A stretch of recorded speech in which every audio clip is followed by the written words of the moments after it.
FIFA ലോകകപ്പ് ആവേശം ലോകമെമ്പാടും പടരുമ്പോൾ ആരാണ് ഇന്ന് സോഷ്യൽ മീഡിയ ഭരിക്കുന്നത്? അൾജീരിയക്കെതിരെ 3 ഗോളടിച്ച മെസ്സിയാണോ? അതോ സെനഗലിനെതിരെ 2 തീപ്പൊരി ഗോളുകൾ വലയിലെത്തിച്ച എംബാപ്പയോ? രണ്ടുപേരുമല്ല, അത് മെർലിൻ എന്ന മെക്സിക്കൻ സൗന്ദര്യമാണ്. ഇത്തിരി സ്പെഷ്യലാണ് ഈ മെർലിൻ. എന്നാൽ കക്ഷിയൊരു ഫുട്ബോൾ താരമോ ആരാധകനോ അല്ല. മെക്സിക്കൻ ടീമിന്റെ എൽട്രൈ ജേഴ്സിയും അണിഞ്ഞ് മെക്സിക്കൻ തെരുവുകളിൽ കുണിങ്ങി നടക്കുന്ന ഒരു വളർത്തു താറാവാണ് മെർലിൻ.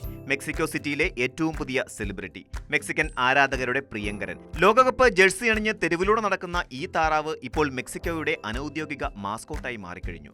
മെക്സിക്കോ ദേശീയ ഫുട്ബോൾ ടീമിന്റെ എൽട്രൈ ജേഴ്സി അണിഞ്ഞ് തെരുവുകളിലൂടെ നടക്കുന്ന ഈ വളർത്തു താറാവാണ് ലോകകപ്പ് ആവേശത്തിനിടെ സമൂഹ മാധ്യമങ്ങളിൽ വൈറലായത്.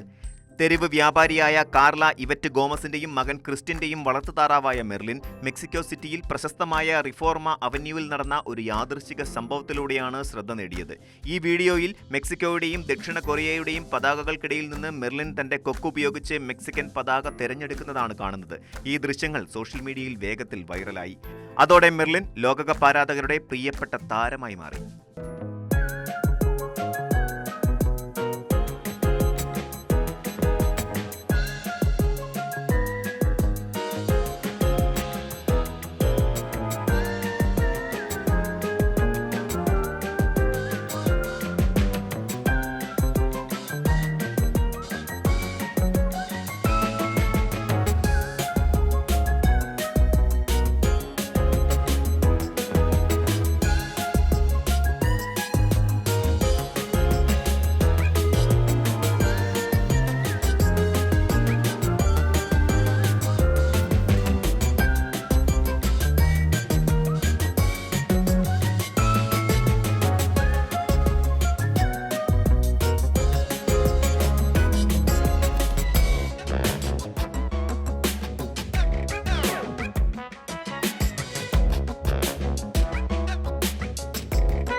കൂടുതൽ വാർത്തകൾക്ക് news 18 Keralam YouTube channel subscribe ചെയ്യുക.